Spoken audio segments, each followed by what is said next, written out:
Hello and welcome. Bit quiet. Maybe it's me. I'm very, very loud, aren't I? Which car companies could end up in electric graveyard? No pressure.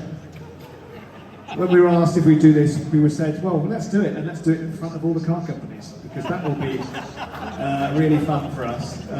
So I think it was my idea, so I can't really blame anyone. So really good to see you here today to talk about this. It's also being recorded, I can see. So there's a group here that won't pull me punches, that's for sure. Great group here on stage. We've got John, and John. We've kept it really simple. So I'm Dan Caesar from the Fully Charged Show. We've got John Dixon from Tesla Owners Club of Ontario. I don't even need to introduce the tear-down titan, Sandy Munro. John Gibbs, Dr. Know-It-All, and Imogen Bhogal from the Fully Charged team.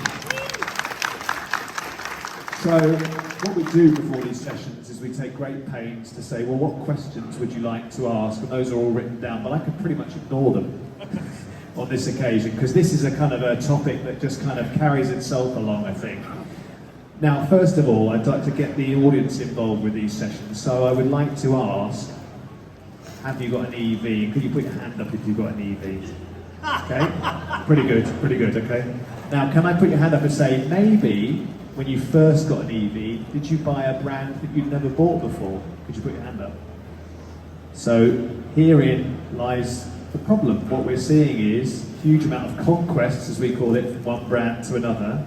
And lots of car companies here, I think, get it, which is great to see, but others have not. And we think there could be what we call a banquet of consequences coming for some of the car companies. And we take no pleasure in that whatsoever, but we think that could be coming. Now, I'm going to start with Imogen in a minute and put her on the spot, or John, as I also know her, because Imogen actually used to work for Jaguar Land Rover. And in the UK, obviously that's quite a well-known brand, quite a big deal, and recently I went to the Goodwood Festival of Speed, which is a big kind of petrol head show in the UK, and I walked onto the JLR stand and they went, hello Dan, we saw your which car company is going to end up in an electric graveyard session at our recent show. And they were very much the topic of debate in the UK because they're a UK-based manufacturer. But from your experience, Imogen, of car companies, what's it like being inside one? Oh, great question.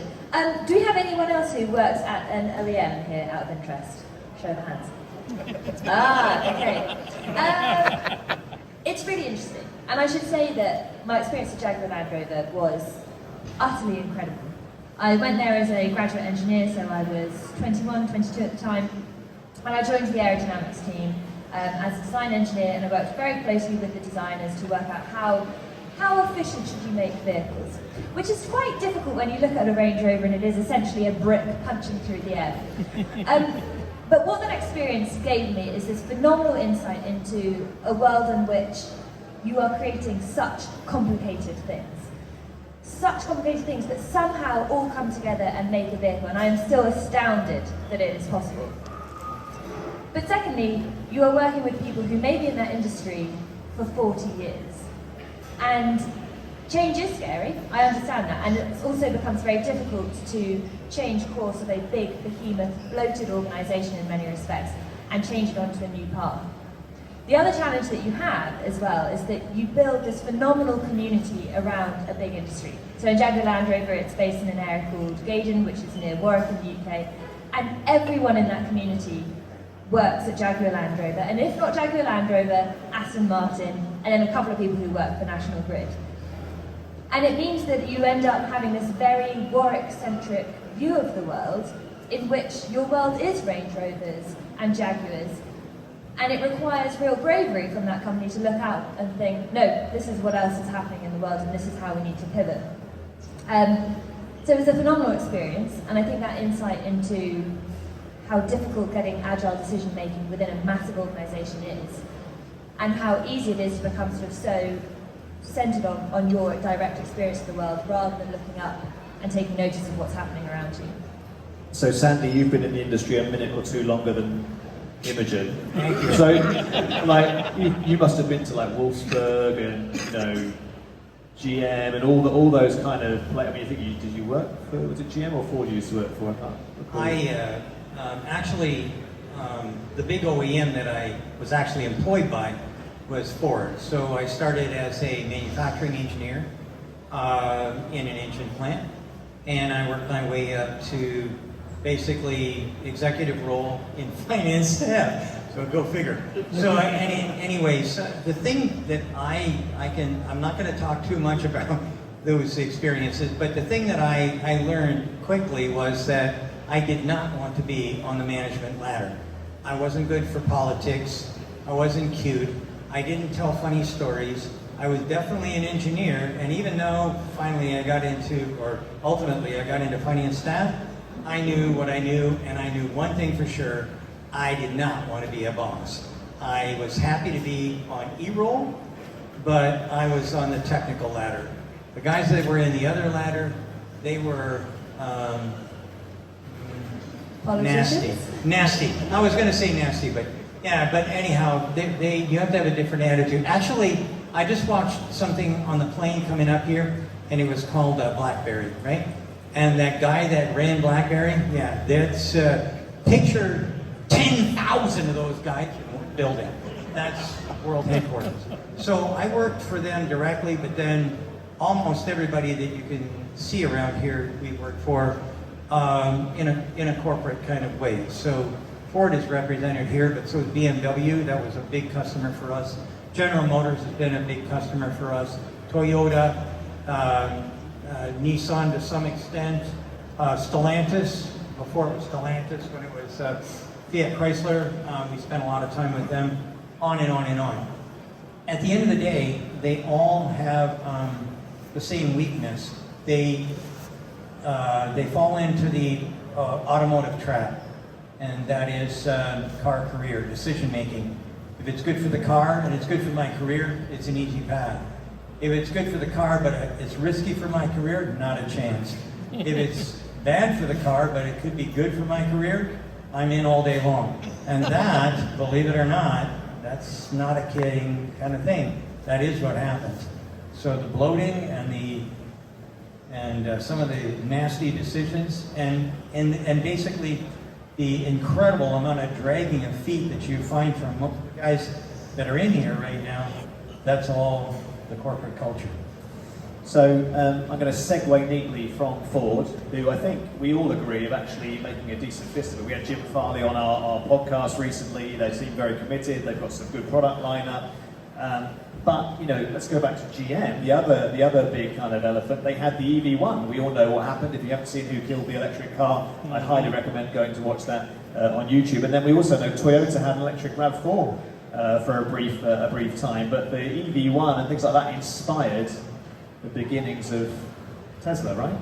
With Eberhard and Tarpening, and so I'm just thinking, Tesla have had a huge impact. Would we be where we are now without what's happened from a Tesla perspective? John number one. John number one. Yeah, I mean, real quick, I've driven Teslas for 10.5 years, so I was one of the first people in Canada other than a Roadster to have a Model S. And at the time, I was taking a chance. We were true, really early adopters back then. When I put my car in order, we didn't even know that the supercharger network was going to exist. So I've grown, I'm on my 7th Tesla, believe it or not. I've been to the Fremont plant 7 times. I mean, I'm Tesla all in. And I think one of the biggest differences is, and I'm going to be frank, we're talking about maybe even controversial, I'm not that happy with some of the decisions that Elon's making out in the public domain with X and things like that. But he's got the vision. That's the difference. He knows what has to happen, and he's making it happen. And I think we're talking about which vehicles are going to be in the electric graveyard, and I think a lot of these other companies don't have that vision from the top down. Let's be honest, if the person at the top wants something to happen, he's going to make it happen. And, I'm going to name some. I think Mazda is going to be in trouble. I think Subaru. Whoa. We haven't got to that. That's what you asked for. I'm trying to tease the audience. They're all like, we're sorry. Wait, John, wait. So we don't pull any punches. We'll let you do that in full in a second. But let's just build up to that slowly. Okay. From my perspective, what's interesting though is you've got your Cybertruck. Your Cybertruck proudly there. So you may well be fanboy 9 out of 10. So, I mean, I'm pretty keen on Teslas as well. I'm pretty fond of them too. Let's be honest. But they're not here, right? at this show, for example, and we've got lots of OEMs here, and they wanted a cheap rate to appear, and we declined them to do that because they're not able to plead poverty anymore, I'm afraid. Even though they're doing okay, right? So my point is there a point? I mean, they seem like an unstoppable growing force, but is there a point at which they could start to believe they're in hype and get into the same mentality that maybe has held back other car companies? I think if we, I think you really honestly have to look at key man risk. Like, I don't usually subscribe to that, but I think with Tesla that actually is a risk. So if Elon decided to retire or go to Mars or whatever, you know, if he just decided to do something else, I think there would be the risk. I feel that way a little bit about Apple, that like Steve Jobs was a very important key man for Apple and saved it in the 1990s. And then since then they've been doing really well. I'm wearing an Apple Watch, I've got an iPhone, but I don't feel like there's been that sense of urgency and focus that happens. And I think that's what you get from Elon with Tesla. Now there's 120,000 plus employees in Tesla, so it's not him alone, but without that sort of top-down, he's the one who sent out the leaked email about the Cybertruck, speaking of, and said some, you know, what is it, 10 microns, I think he wants the accuracy. So you love panel gaps, so if we can go to 10 micron panel gaps, that's pretty impressive stuff. I mean, Model Y and Model 3 are dominating, let's not pretend. If you look at EV sales, EV volumes, Clean Technica, Model Y and Model 3, miles out in front. So I just wonder, sometimes a bit of a lag, right, between the decision making at the top and what happens, and will things like X have an impact? Maybe, maybe not, but is it possible that Tesla becomes so big at some point that they become subject to similar inertia that other companies? But let's talk about who's chasing Tesla and who's coming up fast behind them. I've heard you talk about it often, and we cover Chinese cars a lot. I mean, you must be itching to talk about those brands. Yeah, okay, so for me, if we look around here and we see all the guys on this floor and the one above, the biggest car company is not here right now. That will be BYD. BYD will be the biggest car company on the planet very soon. They are bigger now than Volkswagen and GM and Ford and everybody else in China. And the projection, I was asked a while ago, where do you think things are going to be with basically the big names in China and Europe? And I came back and I said BYD will be the biggest. And in China, 3 years ago, the European car companies, or let me rephrase that, the non-Chinese car companies had about 91% of the market share. And I believe that they'll have less than 30% by the time we get to 2030. That's a big drop. So to put things into perspective, Volkswagen lost 1 million vehicles last year. Having that kind of situation is not good for your health. Hence the reason that the president of Volkswagen, I forgot his name, and you know what? That's the thing. Yeah, the CEO, Bloom, yeah, Oliver Bloom. Yeah. So anyway. He's not here. You're not. No, He's it's just not even leaving in that there. way. Yeah, he's just leaving, skulking out. But at the end of the day, you were talking about leadership. I was asked a little while ago, why is Tesla number one? I said, okay, well, let's ask. We'll have a little game. I said, who's in charge of Tesla? Elon Musk. Who's in charge of Ford? It's the guy is Farley's relative. Yeah, Jim Farley. That's correct. That's close enough. Who's in charge of Stellantis or Chrysler? Who's in charge of, and I went through a myriad of companies. Who's in charge of Toyota? Who's in charge of Honda? Nobody knows. And that's because one guy or some guys are leaders, and the rest, they want to keep a low profile. And I don't know why. But But I that's, think when it comes to leadership within innovation, I feel like there's two different types of leaders that you need. I think there's a leader like Elon Musk who will take you from 0 to 1, and then there's a leader that will take you from 1 to 100. And 100 being, I guess, your sort of steady state. And those two types of leadership are extremely different. And I think perhaps the challenge is that the CEOs of Honda, VW, you name it, they were operating in this 1 to 100 space. But this is such a fundamental shift that they needed to be 0 to 1 people and aren't. And Elon Musk is that 0 to 1 leader, and then I think he becomes a little bit dangerous when he's left in the 1 to 100. Although that's certainly how I picture it. So we're almost there where we're going to start to talk about the specific car companies, almost. But Imogen, you did something recently on the channel, I fully charged you about the IRA, the Inflation Reduction Act, and I think anyone's welcome to answer this, but I know Sandy might have a view and Imogen might have a view. It is a protectionist thing. I appreciate we're just above the border of the US, and I totally understand why it was brought in, but it has some upside and some downside, doesn't it? Regardless of what you think about the administration, I actually think this is one thing that, and I'm a US citizen, so I think this was a really good idea, because if you look at Europe right now, Europe is being flooded by Chinese manufacturers, and the United States is at least delaying that. And they've moved a lot of stuff, and I just saw this morning there was a post on X that said that the US has started importing more goods from Mexico than China just now, and that's the first time in 20 years that they've done that. And I think that's, I don't know, I'm not super into protectionism, but I think in this case it was existential, and that this was a really good idea on the United States' part to try to pull this stuff back. One thing you might not be aware of is here in Canada, most of the Model 3s and Ys are coming from China now. Because of that act, I believe that they want to make sure that most of the vehicles are produced in the US for everybody to get all the tax credits and rebates, et cetera, that there is. I don't know if that's good or bad. On one hand, it seems kind of weird that we're bringing all these thousands of cars over by boat to Canada when they're just coming across the border, but that is one impact that's affecting Canada. I mean, when it was announced, I definitely thought it was a smart move, but every move has repercussions, consequences. Yeah, so there's a little thing that consequences. In the 80s, when everybody wanted Sweden to join NATO, the U.S. made a few sweetheart deals for Sweden. One of them being that anything that was made in Sweden can come into the United States and it will be duty-free and without tariffs and all this other stuff. That is coming back to bite them in the ass. And that's a fact. And here's the reason why. Volvo is owned by Geely. Yep. Oh, who is that? Well, that's China. Yeah. And a whole bunch of other different parts, if you like, of the European economy are owned by BYD.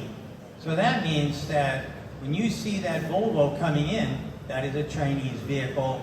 In essence, it's a Chinese vehicle. Lots of Chinese things get into that vehicle and then they're shipped across to the United States and Canada. And protectionism is a great idea, but it's never worked. They used to say a cave is a grave.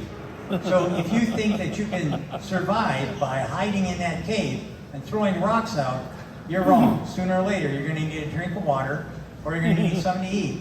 And that's when you lose.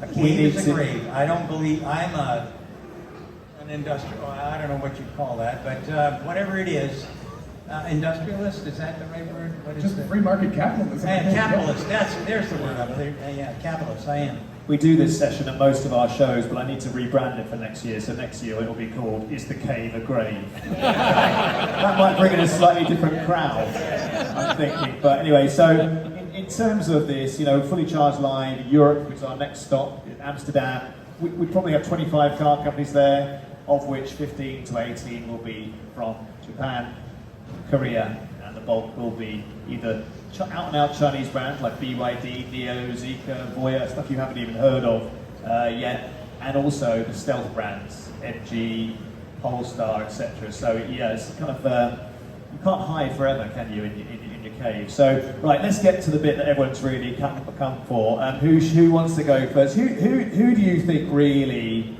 is at real risk of not being in business by 2030? I'm going to do a little left field one, and I'm going to say internal combustion engine manufacturers. Because, I mean, why not? That's ultimately where the EV graveyard is going to send a lot of companies that don't switch fast enough to making EVs. Now, I think there's a lot of other companies that are making EVs right now that won't be around in 10 years, but why not start with the left field decision and say, like, if you don't make enough EVs in the next 5 years, you're in the graveyard. So you're sitting on the fence then. I'm kidding. John, would you like to? I started. You I stole my own down thunder. earlier, right? Yeah. I believe companies like Mazda, Subaru, even though they're it might be okay because they're owned 20% by Toyota. You know, I didn't even think of Jaguar. But where's Jaguar? Who owns Jaguar now? Is it still Tata? Okay. But Tata. yeah, Tata. So will those companies truly be in a graveyard, or will there be some amalgamation? They'll be bought up, or you know, or somebody, you know, they'll sort of go bankrupt and people will buy their production facility or something. I don't know, but I really can't see. I mean, I did a bit of research the other day, believe it or not, to come here today. And when you look up Stellantis, when you look up Subaru, when you look up Mazda, they have all this stuff on their websites about electrification, but then you look closely, 2026, 2028, 2030, they're miles away. Toyota, true, is, you know, as a concern, although they're so big, I don't think it's going to happen, but they're so far behind. You know, what was the one that they said, BYZ or BYZ, they call it? You know, all kinds of problems with it. It's such a good name. Basically, it's a Subaru, or vice versa. And Mazda, don't even think I have an EV in Canada, I could be wrong. And Stellantis doesn't have an EV to market right now. So those are the three that I think so far anyhow. I'm going to let Sandy go last because share prices, stocks might drop when he has his. No one knows who I am. Let me know so I can short some stuff. But I might come to Imogen next though. What do you think? I mean, you've burnt your career in the car industry already, haven't you? You're fully charged. You work with Robert and I now, so you can't go back. So I'm fully committed. It's one of those questions that as soon as you ask me, I'm like, I can't think of a single car name in the whole world. But interesting that you mentioned Jaguar, and I feel conflicted about this because I did work there. But had it not been for the Gigafactory announcement that we had earlier this year in the UK, I think Jaguar would have been severely, severely at risk. And it remains to be seen whether they're still at risk because obviously it takes a lot of time to build a Gigafactory. I wouldn't be surprised if they get absorbed into different brands. So I'm going to put Jaguar on the fence. VW are not having a particularly good time at the moment. I would put them in sort of the category. And I think it's also going to be very, very interesting watching what happens with the unions and how that's going to impact the big three here, in North America. So that's a bit of a non-committal answer. no, that's good. And there is going to be a bit of a Q&A at the end here as well. So we will do that in a minute. And just before Sandy sort of starts ticking off some names, Sandy, it seems to me, and you know this, that BMW have got JV joint venture stuff going on in China, right? And there's a lot of that, right? Are we going to see some reverse takeovers possibly, as well as some companies just not being able to hack it? I don't think BMW is going to be reverse engineered. I met the Kwon family, so that ain't going to happen. So Mrs. Kwon is a very tough lady, and she raised her grandchildren to be even tougher. So I don't think BMW's got any real big problems there.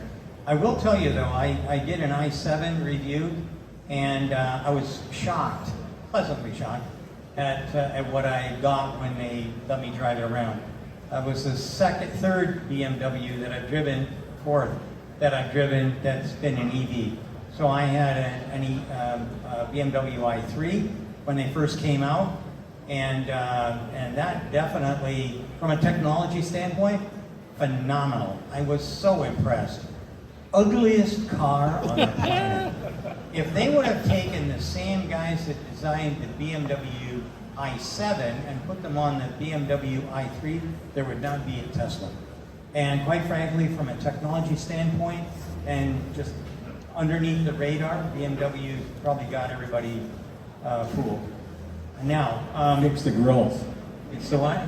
Fix their grills. The grill is hideous, and again, I don't know why they keep doing this. Why do they always want to have, hey, I got an idea, no, they don't say it like that. I have a good idea. I know how we can make an ugly car. And then they do it. So that's kind of like how, but I drove the car, it's quiet as a tomb, it's got all kinds of good things going. And as you probably know, BMW owns Rolls-Royce. And the new Rolls-Royce Spectre just came out, and everybody says there's no noise. That's the rule that used to work a lot in Great Britain. And the motto at Rolls-Royce was, quiet means quality. And that's kind of what you get when you get a Spectra. But why no NACS with BMW? Why are they a laggard? because they got in with General Motors on, hey, I got an idea, let's become our own little charging network. Okay, well, there you go. Everybody makes mistakes. I don't want to talk about that. Let's talk about what Imogen had to say here. Okay, you mentioned a car company that I'm staring at right now, and the bigger they are, the harder they fall. So the biggest car company on the planet used to be VW. I'm not sure where they are now. I think they've fallen below Toyota, but they are in the worst shape of any car company. They are not jumping into the new technology that's out there. The new technology that everybody else is getting into is gigacastings and megacastings. They're not going in that direction. The reason for that is because they have unions, and most of that company is owned, or a portion of the company is owned by, not West, but anyway, so it's a giant union, basically, and they don't want to shut down stamping plants. Okay, fine. Here's something that you're going to find out. I'm going to be giving a speech. I've already done the calculations. And in essence, what winds up happening is if you use the newer technologies that everybody else is trying to get to as quick as possible, you're going to find out that plant is like a third of the size it used to be. You need a tenth of the number of people inside. The amount of energy goes down. The footprint goes down. All the peripherals like utilities and whatnot, I mean, it's an amazing difference when you start following Tesla. So that's a company that really is going to have problems. Right, so we've got time for, I think, 3 questions or so. If people want to come up to the microphone in the front. And I would just say, from a fully charged perspective, I'm sure we all feel the same way. No one wants to see companies fail, but this is a huge game of musical chairs, and at some point, the music stops, brand loyalty crystallizes again, and some people are going to be left without a chair. Now, we've got a little thing here. I think it tells me how long I've got left, or I might need to diffuse it. So just to say that I'm just watching the questions. Now, questions need to end with a question mark. That's my only rule. If that would be quite short. Rich, you're going to go first. Oh yeah, hi. So a lot of companies seem to be using the word electrified or electrification as a hedge with plug-in hybrids. Do you think that this is ultimately going to be holding them back rather than embracing full electric cars? I'm going to take this one actually in the interest of the time economy. All I can tell you is that in every market that's ahead of this one, let's take Norway, Sweden, Netherlands, wherever it may be, you can see the FEV number diminishing and diminishing and the BEV number going up. So I would say once people get in them and realise there is a difference, I do think it becomes a bit of a self-fulfilling prophecy. So I think anyone who's really hoping that that middle way, it's never good to sit on the middle, is it? Is probably going to struggle. Next. Sorry, real quick, I would just say also the problem is governments are still giving subsidies to hybrids, so it doesn't help them. Except for the US. I am Daniel Breton, the CEO of Electric Mobility That's the Canada. meeting. So I'm old enough to have worked selling cars when I was young, assembling cars in Sainte-Thérèse in Quebec when I was young. And over the past 50 or 60 years, I saw companies like Mercury and Plymouth and Oldsmobile and Saturn and many other brands that disappeared and no one died. So is it such a big deal if some companies merge or disappear?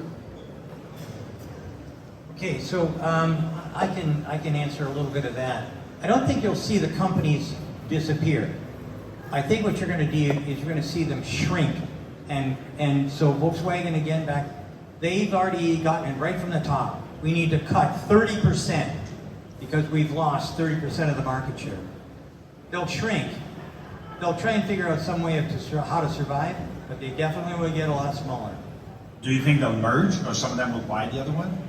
Maybe. I personally wouldn't put a nickel into a merger right now. If I get asked, and sometimes I do, never in a million years would I recommend any mergers or anything going on if I was being asked. I mean, quite often it's not the executives that get punished; it's the workforce that will lose out as a result of this. So yeah, maybe a death is not the or a brand going away is not the end of the world, but it was the workforce that will feel it, isn't it? Next. I was kind of surprised, considering how much people like to bash General Motors that there wasn't too much mentioned here. And I think one thing that's kind of hopeful is seeing the bright drop over there. Is it possible that one of the things that might save these companies is, like, we tend to talk about personal cars because we own them, but really how much electric buses, transport, might that be the thing that saves one company over another? I definitely, but I think exactly what Sandy said. Suddenly you're going from manufacturing consumer vehicles and buses and transport to just buses and transport. So yeah, they'll survive, but they'll just be a lot smaller. I want to throw in one thing. MG, I think, was brilliant. Is it Geely who bought them? SAIC. SAIC. But yeah, so essentially what a lot of companies might do is purchase a brand name once it becomes cheap enough. Because it's not a bad move if it gets cheap enough. Yeah, that's great. And last question, sorry for the gentleman behind. This is about to blow up, I think. So. First of all, thank you all for being here. It's been great. Now, there's a rumor that you guys might be able to tell us about, maybe even Brian White. Ford is working with VW on an electric vehicle that we all know about. It's been delayed. What about Ford doing an electric Beetle? It'll be the lightning bug. Well, it's got the name. Throw that guy out. We're going Right to end on that. We're going to end on that. Anyway, just thank you very much for coming to this session. I have to say it's great to see so many car companies here. I'm not just saying that. To me, when they're in the room, they're meeting you guys, getting your feedback. That's the best place they could possibly be, because there's so many electric vehicle drivers and prospective electric vehicle drivers in the room. They need to hear how they can iterate, move faster, and keep up the pace, and still be here in a few years' time. And we'll be here, at least in one more year's time. We'll be back here in Canada. And I'd just like to pay great thanks to John, Sandy, John, and John on the end there for this great session. Thank you very much.